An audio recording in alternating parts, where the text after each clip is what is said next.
Express, an international courier service. కయ్యానికి కాలిదోవడం అంటే కేసీఆర్ కి చాలా ఇష్టం అంటుంటారు ఆయన సన్నిహితులు. కేసీఆర్ చచ్చుడో తెలంగాణ వచ్చుడో అంటూ ఉద్యమాన్ని ఉరకలెత్తించి తెలంగాణ సాధించిన కేసీఆర్ అంత ఈజీగా తలవంచే మనిషి కాదు. అమిత్ షా అయినా, మోడీ అయినా, సోనియా అయినా, ప్రత్యేకించి చంద్రబాబు అయినా అస్సలు తగ్గడు కేసీఆర్ అని అంటారు.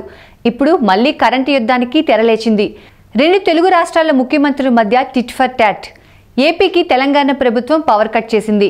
మీరు 1676.4 కోట్ల విద్యుత్ బకాయిలు చెల్లించాల్సి ఉందని, వీటిని చెల్లించాకే తెలంగాణ జెన్కో నుంచి ఏపీ డిస్కంలకు విద్యుత్ సరఫరా పునరుద్ధరిస్తామని పేర్కొంది. 2-3 రోజుల క్రితమే మీరు 4440 కోట్ల విద్యుత్ బకాయిలు చెల్లించాలని, అంతవరకు మీకు కరెంటు కట్ చేస్తామని ఏపీ ప్రభుత్వం తెలంగాణ సర్కార్కు లేఖ రాసింది.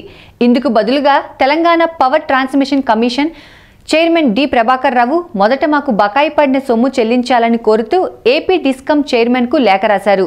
మా విద్యుత్ సంస్థలు తీవ్ర ఆర్థిక సంక్షోభాన్ని ఎదుర్కొంటున్నాయి, అందువల్ల మొదట మీ బకాయిలు చెల్లించండి అని ఆయన కోరారు. మొత్తానికి విద్యుత్ బకాయిల విషయంలో ఏపీపై తెలంగాణదే పైచేయిగా మారిపోయింది. విద్యుత్ ఆపేస్తామన్న ఏపీ బెదిరింపును లైట్ తీసుకున్న తెలంగాణ ప్రభుత్వం ఈ విషయంలో తెలివిగా వ్యవహరించినట్టు విశ్లేషకులు అంటున్నారు. వర్షాకాలం రావడంతో హైడల్ పవర్ అందుబాటులోకి వస్తుందని, అది చాలకపోతే ఛత్తీస్గఢ్ నుంచి భరోసా ఉందని అధికారులు భావిస్తున్నారు. ఇప్పుడు ఏపీ సర్కార్ ఏ విధంగా స్పందిస్తున్నది సస్పెన్స్గా మారింది.